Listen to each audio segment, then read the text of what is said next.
कोलकाता में हर दिन आग लगने की घटनाएं आम हो चली हैं।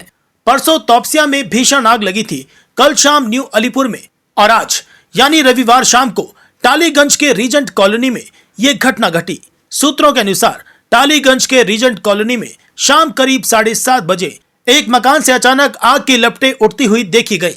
तुरंत इसकी जानकारी दमकल विभाग को दी गई और दमकल की 2 गाड़ियों की मदद से कुछ ही देर में आग पर काबू पा लिया गया। स्थानीय लोगों का कहना है कि जिस घर में आग लगी वो दीप जलाने के कारण हुआ। शाम के समय पूजा के बाद दीप जलाया गया होगा, जिसके बाद ये हादसा पेश आया। চলে আয় পুলিশ পার্টি লাগুন নিগম তো পুড়ে গেছে ঘর। ফায়ার আন্ডার কন্ট্রোল, বাট ধোঁয়া আছে, পকেট আছে।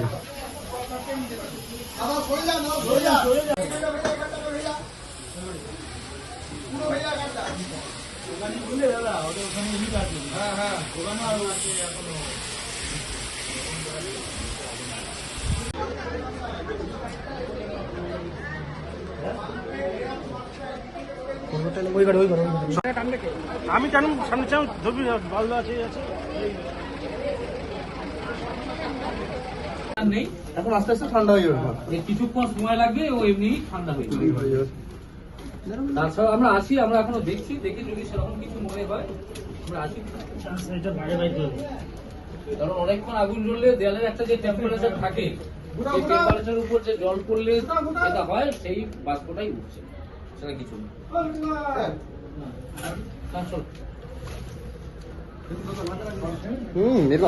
লাগবে না, এইগুলো একটু দেখে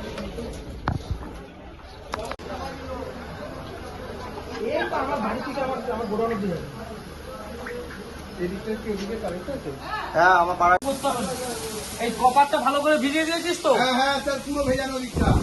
গায়ে জল লাগবে দেখে। শীতকাল বাবা, গায়ে জল দিয়েছিস।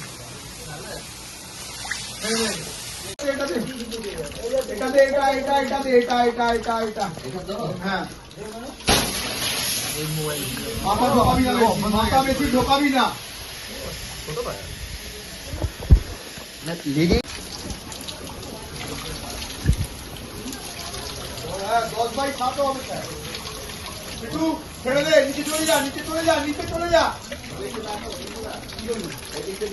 কিভাবে আগুনটা লাগলো এবং কটা ইঞ্জিন, কি অবস্থা? আগুন কিভাবে লাগলো সেটা বলা সম্ভব না। আপনারা কখন খবর পেলেন কটা ইঞ্জিন আছে? খবর পেয়েছি 10 মিনিট আগে, খবর পাওয়ার সাথে সাথেই আমরা চলে এসেছি। তো আগুন পাড়ার লোকেরাই অলরেডি অনেকটাই ক্যাপচার করে ফেলেছে। বাকিটা যতটুকু করণীয় ছিল আমরা করেছি। ক্ষয়ক্ষতির পরিমাণ কেমন হয়েছে? বাড়ির ভেতর যা ছিল কিছু তো অবশিষ্ট দেখতে পাইনি, বেডিং ফেডিং যা ছিল সব পুড়ে গেছে, এছাড়া এক্সট্রা কিছু দেখতে পাইনি। কটা ইঞ্জিন এসেছে? কারেন্ট নেই, গ্যাস নেই, ইঞ্জিন একটাই। সিলিন্ডার তো ঘরের ভেতরে ছিল, সিলিন্ডার কি বের করে ফেলেছেন? না, আমরা আসার পর কোনো সিলিন্ডার দেখতে পাইনি। আপনার পুরো নাম?